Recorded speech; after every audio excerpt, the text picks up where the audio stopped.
Commander Zara Chen stood at the viewport of the transport ship, watching Earth grow larger in the distance. The blue and green marble looked so peaceful from space, nothing like the war-torn world she had left behind. Her reflection stared back at her, a 19-year-old girl with tired eyes that had seen too much death, wearing a military uniform decorated with medals that felt heavier than they should. "Hard to believe it's over, isn't it?" Captain Martinez joined her at the window. He was one of the few officers who had known her since the beginning, back when she was just 15 and had lied about her age to join the Colonial Defense Force. Zara nodded, but didn't speak. The Krillian War was indeed over.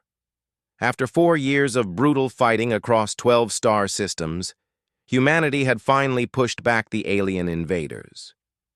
The galaxy was safe, at least for now, but the cost had been enormous.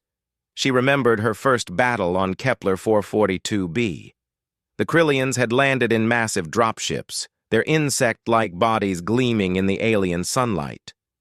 Most of the human defenders were paralyzed with fear.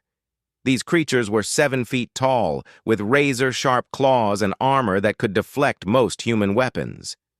But Zara had seen something others missed. She noticed how they moved in perfect formation, following predetermined patterns. They were strong and fast, but they lacked the chaotic creativity that made humans so dangerous in combat. "They think like a machine," she had told her squad leader that day. "If we can break their formation, they won't know how to adapt." Her plan had been simple but effective. Instead of meeting the Krillians head-on, she led a small team through the underground tunnel system beneath the colony. They emerged behind enemy lines and attacked their command structure. The Krillians, suddenly faced with an unexpected threat from their rear, fell into confusion. Their perfect formation crumbled, and the human defenders were able to push them back. That victory had made her famous throughout the Colonial Defense Force. News reports called her the teen tactician and humanity's young hope. But Zara didn't care about the titles. She cared about winning, about keeping humans alive, about pushing the Krillians back to whatever dark corner of the galaxy they came from. Over the next 4 years, she had led increasingly complex missions. The Battle of Titan's Ring, where she commanded a fleet of 300 ships against impossible odds. The liberation of New Beijing, where she spent 6 months in the underground resistance, teaching civilian fighters how to use improvised weapons against Krillian technology. The final push at Krill Prime, where she led the assault that destroyed their homeworld's defensive grid and forced their surrender. Each victory had come at a cost. Friends lost, soldiers under her command who never made it home, civilians who died despite her best efforts to save them. Zara carried all those names in her memory. She could recite them like a prayer. Rodriguez, Thompson, Kim, O'Brien, Petrov, Williams. Hundreds of names, hundreds of faces that would never see Earth again. But now it was over. The Krillians had signed a peace treaty, agreeing to remain in their home system and never again venture into human space. The Colonial Defense Force was being scaled back. Most of the soldiers would return to civilian life, to families and jobs, and normal lives. Normal life. Zara couldn't even imagine what that meant anymore. "You know," Captain Martinez said, "you could stay in the military. They're offering you a position at the War College. You could train the next generation of officers." Zara shook her head. "I need to try something different. The war is over. I should act like it." The transport ship landed at New Geneva Spaceport 3 hours later. Zara gathered her few belongings, a duffel bag containing 2 civilian outfits, some books, and a small box of medals she never planned to wear again. Everything else she owned had been left on various battlefields across the galaxy. Her parents were waiting for her at the arrival gate. David and Maria Chen looked older than she remembered, with gray streaks in their hair and worry lines around their eyes. They had aged 4 years while she had aged a lifetime. "Zara!" Her mother rushed forward and wrapped her in a tight hug. "My baby! You're finally home!" Baby. The word felt strange. Zara couldn't remember the last time anyone had called her that. For 4 years, she had been Commander Chen, the tactical genius who could outthink alien war machines. Now she was supposed to be someone's baby again. "You look good," her father said, though his eyes showed concern. "Healthy." Zara nodded. She was healthy, physically at least. The military's medical technology had kept her in perfect condition despite 4 years of combat, but she could see in her parents' faces that they noticed something different about her, something that hadn't been there when she left.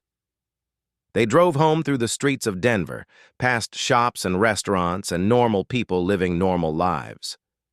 Zara stared out the window, fascinated by the ordinariness of it all. People walking dogs, children playing in parks, couples holding hands. None of them looked over their shoulders for enemy snipers.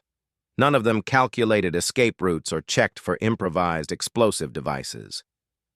"We've prepared your old room," her mother said from the front seat. "Everything is exactly how you left it."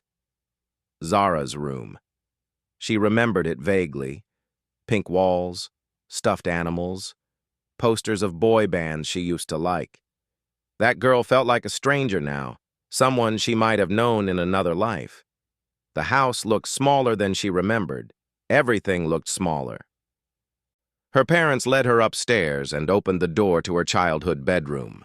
It was exactly as her mother had promised, frozen in time, waiting for a 15-year-old girl who no longer existed. "We kept all your things," her father said.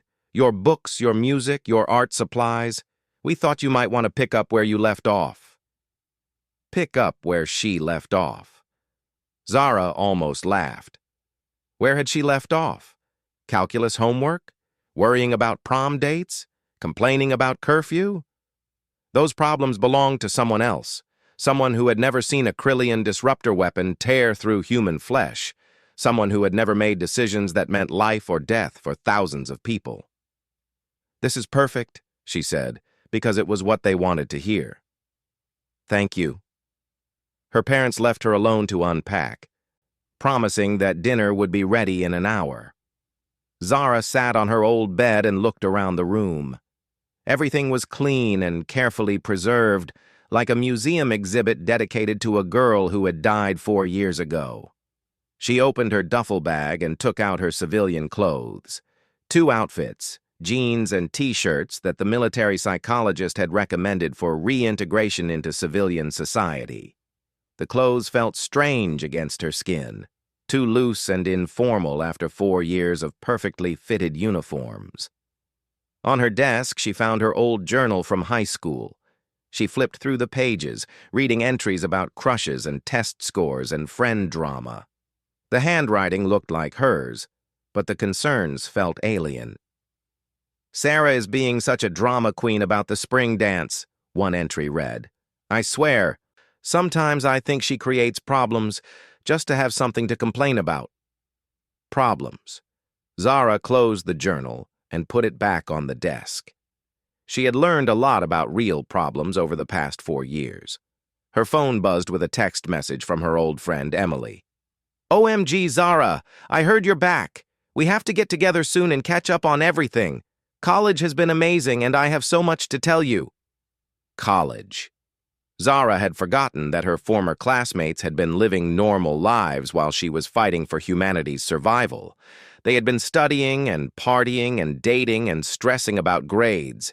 The idea seemed both wonderful and incomprehensible.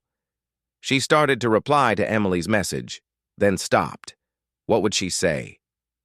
"Sorry, I've been busy committing genocide against an alien species.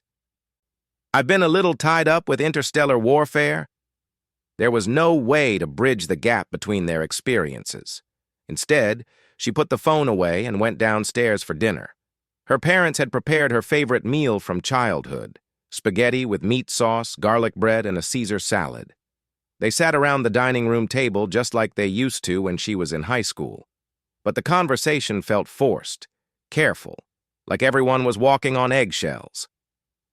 "So," her mother said, "have you thought about what you want to do now? College applications for next year are still open. You could probably get into any school you want with your military record." College. Sitting in lecture halls, taking notes, writing papers about theoretical concepts. After commanding starship fleets and planning planetary invasions, the idea of studying seemed almost absurd.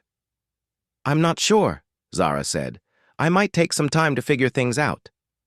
"That's smart," her father agreed. "You've been through a lot. There's no rush." But Zara could see the worry in their eyes. They didn't understand that she wasn't the same person who had left 4 years ago. They wanted their daughter back, the girl who had dreams and plans and a normal teenage future ahead of her. They didn't know how to love this stranger who had taken her place. After dinner, Zara helped wash dishes while her parents watched the news. The lead story was about the peace celebration happening in major cities across Earth. Crowds of people celebrating the end of the war, thanking the soldiers who had fought to keep them safe. "They're calling you heroes," her mother said, when Zara joined them in the living room. Heroes. Zara had heard that word too often. Heroes were supposed to feel good about what they had done. They were supposed to be proud of their victories and confident in their righteousness. Zara mostly felt tired. That night she lay in her childhood bed staring at the ceiling. The room was quiet, too quiet after 4 years of sleeping in ships with humming engines and bases with constant activity. She could hear her parents talking in low voices down the hall, probably discussing whether she seemed okay, whether she was adjusting well, whether their daughter was still in there somewhere. Zara closed her eyes and tried to sleep, but her mind kept racing. Tomorrow she would have to figure out what to do with herself. How do you go grocery shopping when you've planned military campaigns? How do you worry about fashion when you've seen entire species fighting for survival? How do you care about anything when you've held the fate of humanity in your hands? She had conquered alien armies and saved entire worlds, but lying there in her old room, surrounded by the ghosts of her former life, Zara Chen had never felt less prepared for the challenges ahead.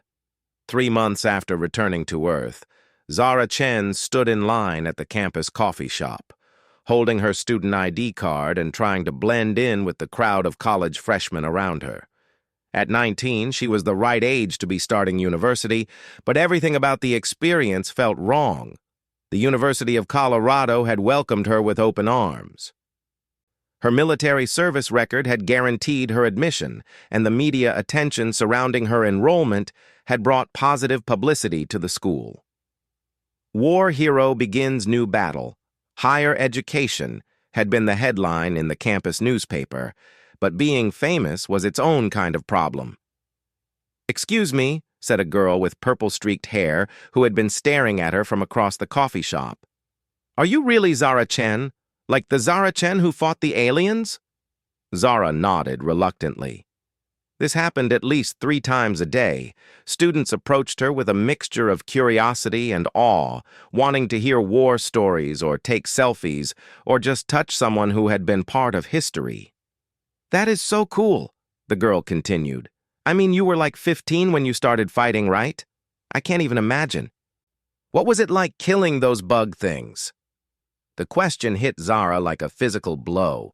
She could see the Krillians in her mind, not the monsters from news reports, but individuals with their own thoughts and fears.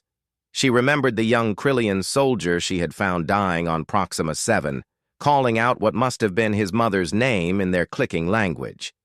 She had stayed with him until he died, even though she couldn't understand his words. "It was necessary," Zara said quietly, and walked away without getting her coffee. This was the problem with ordinary life. It was full of ordinary people who asked extraordinary questions without understanding what they meant. Her fellow students saw the war as something exciting, a grand adventure with clear heroes and villains. They didn't understand that war was mostly fear and exhaustion and making impossible choices with incomplete information. Her dorm mate, Jessica, meant well, but couldn't stop treating Zara like an exotic pet. "You guys, you have to meet my roommate," she would tell everyone who visited their room. "She's literally a war hero. She commanded like a whole army when she was in high school." Jessica was studying art history and spent most of her time worrying about things like whether her boyfriend really liked her and if she should change her major. Her biggest stress was an upcoming exam on Renaissance painting. Zara tried to be sympathetic, but it was hard to take seriously problems that could be solved by studying harder. The worst part was Professor Williams's introduction to psychology class. Williams had spent 2 weeks covering post-traumatic stress disorder, using Zara's fellow veterans as case studies without naming names. But everyone in the class knew who he was talking about when he described a student who demonstrates classic symptoms of hypervigilance and emotional numbing following combat exposure. Zara sat in the back row, listening to her own psychological condition, being dissected by someone who had never been in a fight more serious than an academic tenure dispute. Williams talked about triggers and flashbacks and survivor's guilt like they were abstract concepts in a textbook rather than daily realities for the person sitting in his classroom. The adjustment to civilian life is particularly difficult for young veterans, Williams had explained to the class. They often struggle with finding purpose and meaning in activities that seem trivial compared to their military experiences. He was right, of course. That was exactly the problem. Zara tried to care about her studies. She really did. She attended lectures on political science and history and literature, taking careful notes and completing assignments. But it all felt like playing pretend. How do you get excited about analyzing Shakespeare when you've lived through actual tragedies that would make Hamlet look like a minor inconvenience? Her grades were good. Her military discipline made her an excellent student. But she felt like she was going through the motions of being a college student rather than actually experiencing it. The social aspects were even worse. Jessica had dragged her to several parties, insisting that she needed to live a little and experience normal college life. But parties were sensory nightmares for someone with Zara's training. Too many people, too much noise, too many potential threats. She found herself automatically counting exits and cataloging improvised weapons while her classmates played beer pong and complained about their professors. At one party, a drunk sophomore named Brad had cornered her near the kitchen. "So, did you ever kill anyone with your bare hands?" he asked, his breath reeking of cheap beer. "That must have been so badass. I bet you could totally kick anyone's ass here." Zara had looked at Brad, soft, pale, probably never been in a real fight in his life, and felt something dangerous stir inside her. She could hurt him in a dozen ways before he even realized what was happening. The knowledge was always there, a constant awareness of her ability to destroy anyone around her if necessary. Instead, she had walked away and gone back to her dorm room, where she spent the rest of the night staring at the ceiling and wondering if she would ever feel normal again. Her parents called every week, asking how she was adjusting and if she was making friends.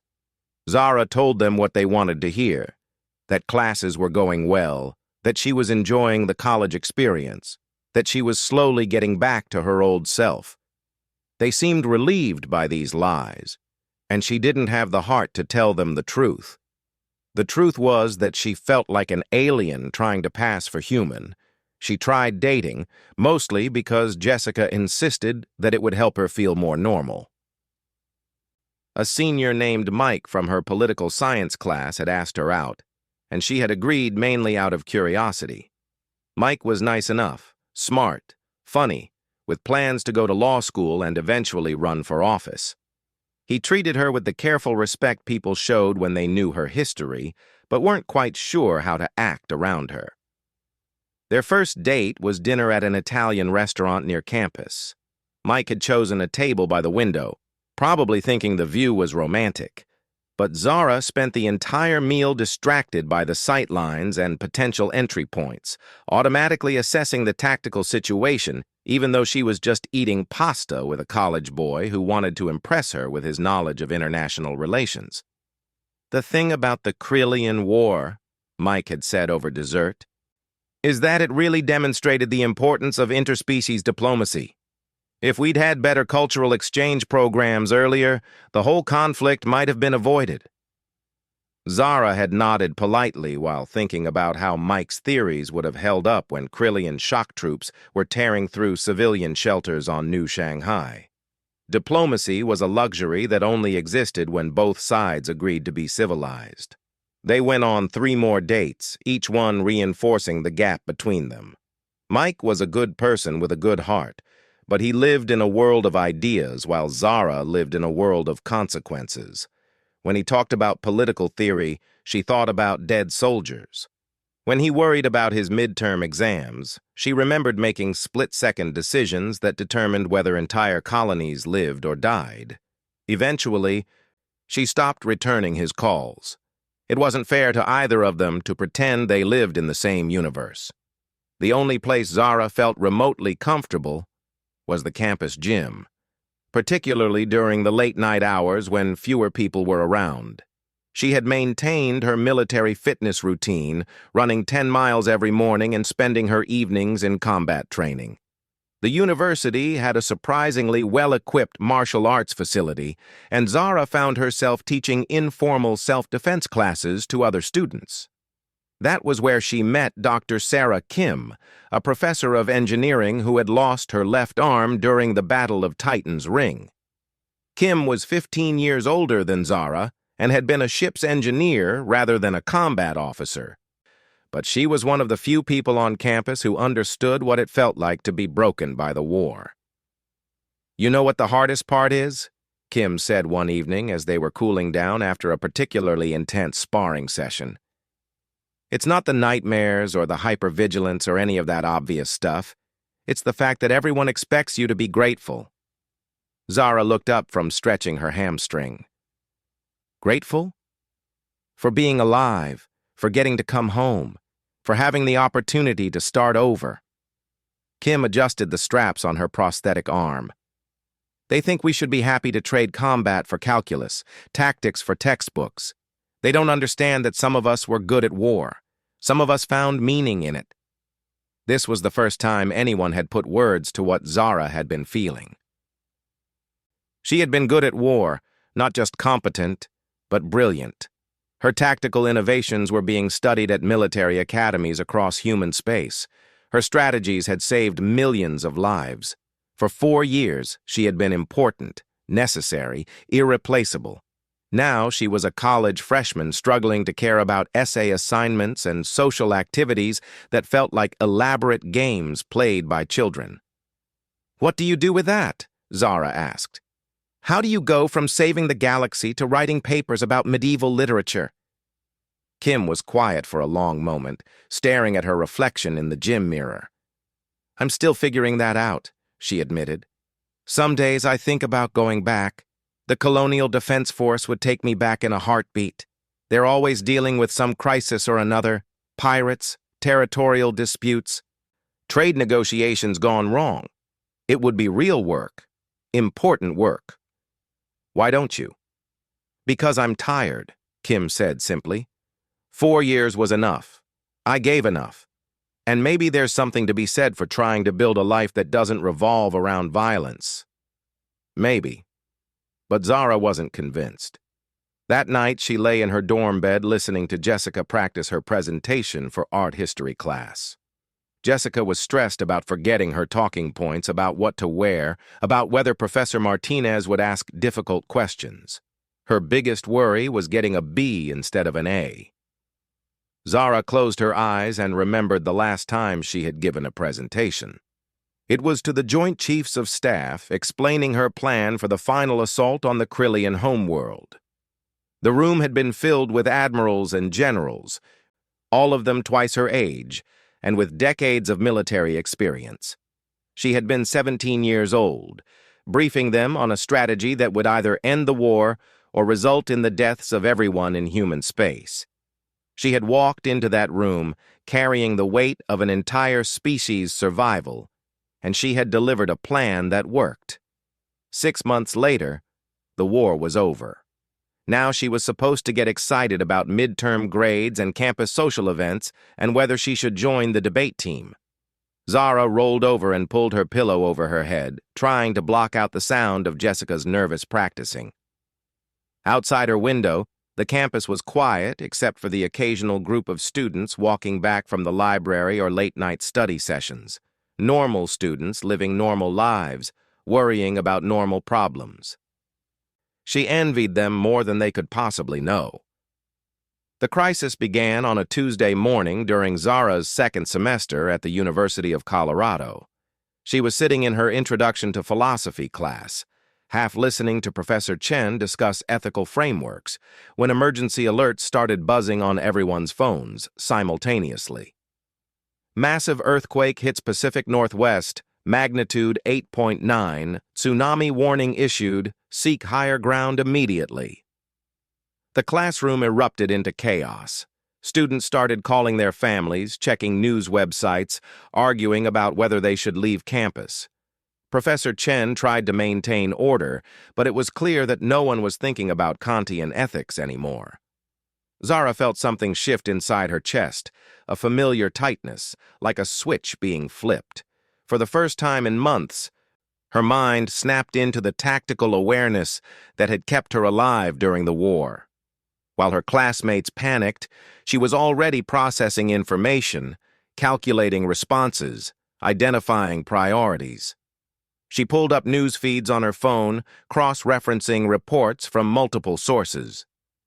The earthquake had struck just off the coast of Oregon. The tsunami was expected to hit the shoreline within 6 hours. Coastal evacuation routes were jammed with traffic. Emergency services were overwhelmed. Early estimates suggested hundreds of thousands of people were in immediate danger. "This is bad," Jessica said, looking over her shoulder at Zara's phone. "My cousin lives in Portland. I can't get through to her." Zara studied the topographical maps appearing on emergency websites. She could see the problem immediately. The evacuation routes led inland through mountain passes that would become bottlenecks. Too many people trying to use too few roads. The traffic jams were already forming, and the tsunami would reach shore long before everyone could get to safety. "They're evacuating wrong," she said quietly. "What?" Jessica looked confused. But Zara was already standing up, her mind racing through possibilities. This was a logistics problem, the same type she had solved dozens of times during the war. You had limited resources, inadequate infrastructure, and not enough time. The key was finding unconventional solutions. She left the classroom without explaining and headed straight for the campus emergency management office. She had learned about it during her freshman orientation, but never expected to need it. The office was in chaos, phones ringing constantly, staff members trying to coordinate with state and federal agencies, everyone talking at once. "Excuse me," Zara said to the first official-looking person she saw. "I'm Zara Chen. I need to speak to whoever is coordinating the response." The woman looked up from her computer screen with exhausted eyes. "We're not taking media interviews right now. You'll have to—" She stopped, recognition crossing her face. "Wait, Zara Chen? Like Commander Chen from the war?" "Yes. Who's in charge of your emergency response coordination?" 5 minutes later, Zara was in a conference room with Director Robert Hayes, the university's emergency management coordinator, and several officials from state and federal agencies participating via video call. Hayes was a competent man in his 50s who had managed campus emergencies for 20 years, but nothing on this scale. "Commander Chen," Hayes said, "I appreciate your willingness to help, but I'm not sure what you can contribute to a civilian disaster response." Zara pulled up the evacuation maps on the room's main screen. "Your current plan is going to get people killed. You're funneling everyone onto the major highways, but they don't have the capacity. Look at Interstate 5. It's already at a complete standstill near Salem, and you've got 6 hours of evacuees still coming. Those are the designated evacuation routes, one of the federal officials said through the video link. They've been planned for years. Planned for smaller-scale evacuations, Zara replied. Not for the entire coastal population trying to leave at once. You need to think differently about this problem. She began sketching alternative routes on the digital map, her fingers moving quickly across the touch screen. Here, you've got logging roads through the Cascade Range that aren't on your official evacuation maps. They're rough, but they're passable. If you reroute traffic from Lincoln City and Newport through Forest Service Road 18, you can bypass the I-5 bottleneck entirely. Hayes leaned forward, studying her additions to the map. Those roads weren't designed for civilian traffic. Some of them are barely maintained. Neither were the supply routes we used during the liberation of Kepler 442b, Zara said. Sometimes you work with what you have instead of what you wish you had. The question is, do you want to save lives or follow protocols? For the next hour, Zara worked with the emergency response team to redesign the evacuation plan. She identified additional routes, calculated traffic flow, and suggested resource allocation strategies that would maximize the number of people who could reach safety. Her military experience with rapid deployment and logistics proved surprisingly applicable to civilian disaster management. But the real breakthrough came when she suggested something that made everyone in the room uncomfortable. "You need to prioritize," she said bluntly. "You can't save everyone with the resources you have, so you need to decide who has the best chance of survival and focus on them." The silence in the room was profound. "We don't abandon people," Hayes said firmly. "That's not how civilian emergency response works."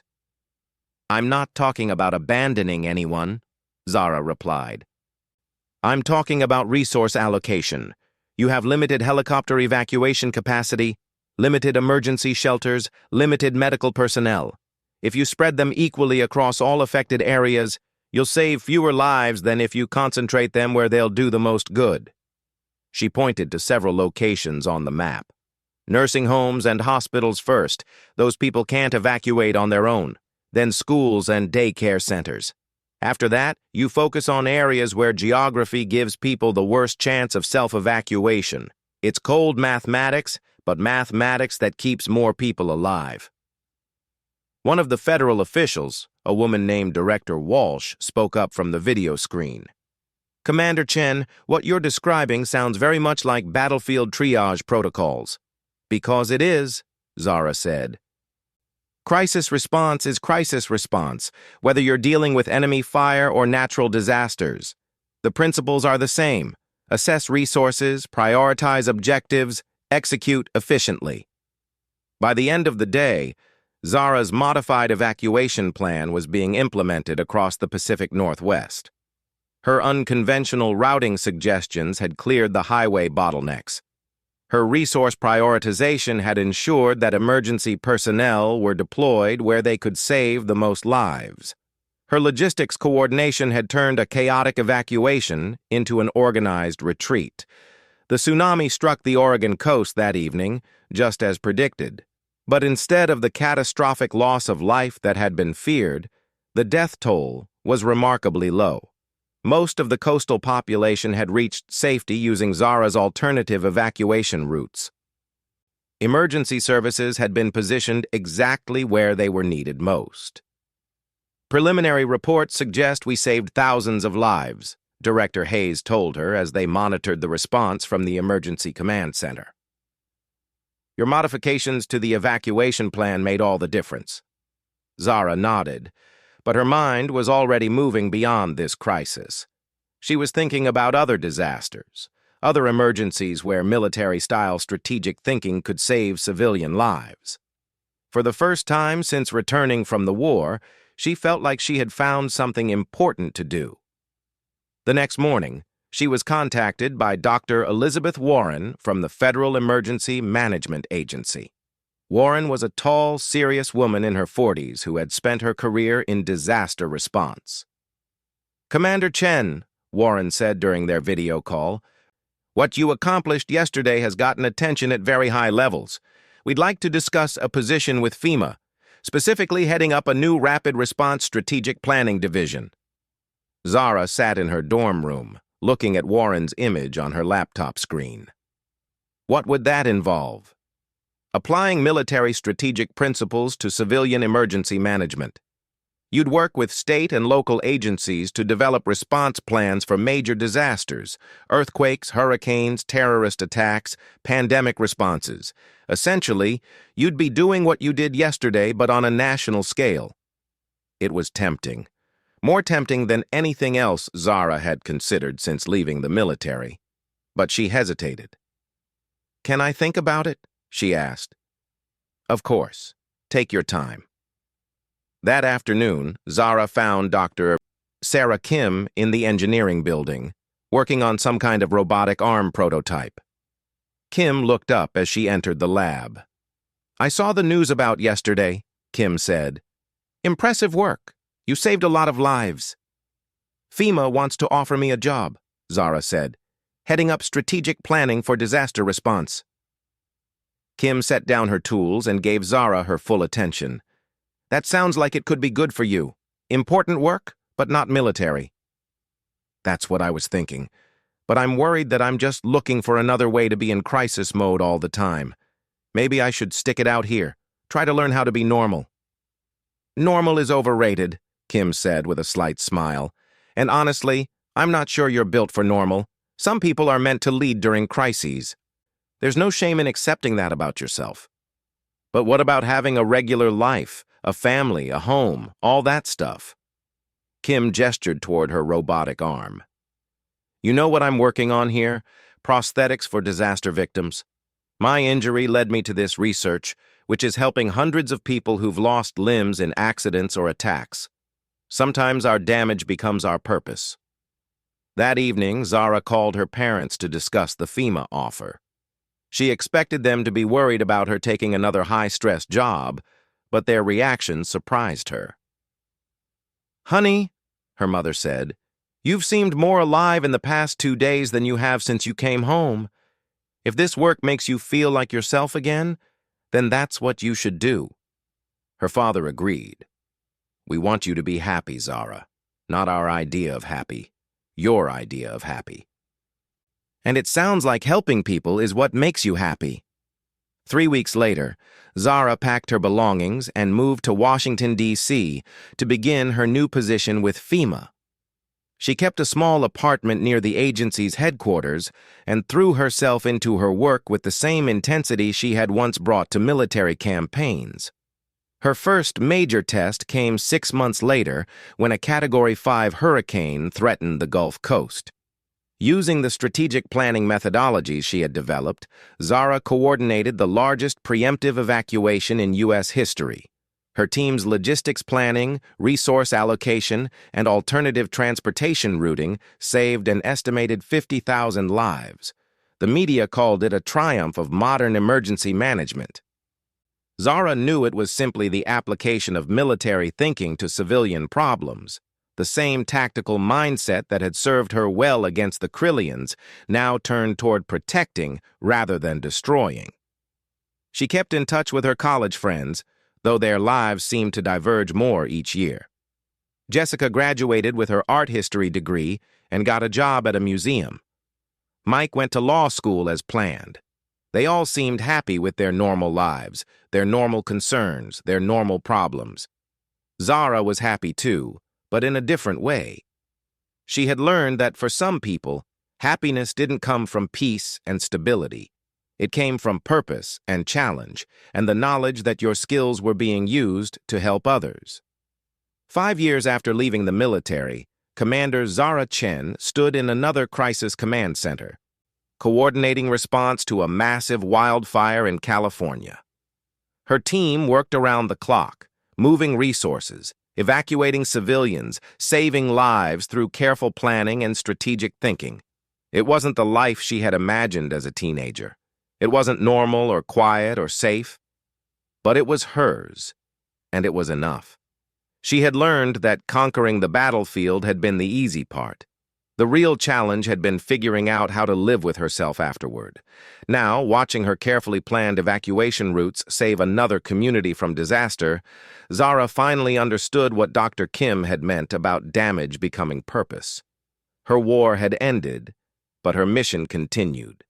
The skills that had made her a great military commander also made her a great protector of civilian life. The teenager who had left Earth to fight aliens had come home as someone different, not broken, but transformed. And perhaps that transformation had been the point all along. Some people were meant to stand between danger and those who needed protection, whether that danger came from alien invaders or natural disasters. Zara Chen had found her place in the world, and it was exactly where it had always been, at the center of the storm, keeping others safe.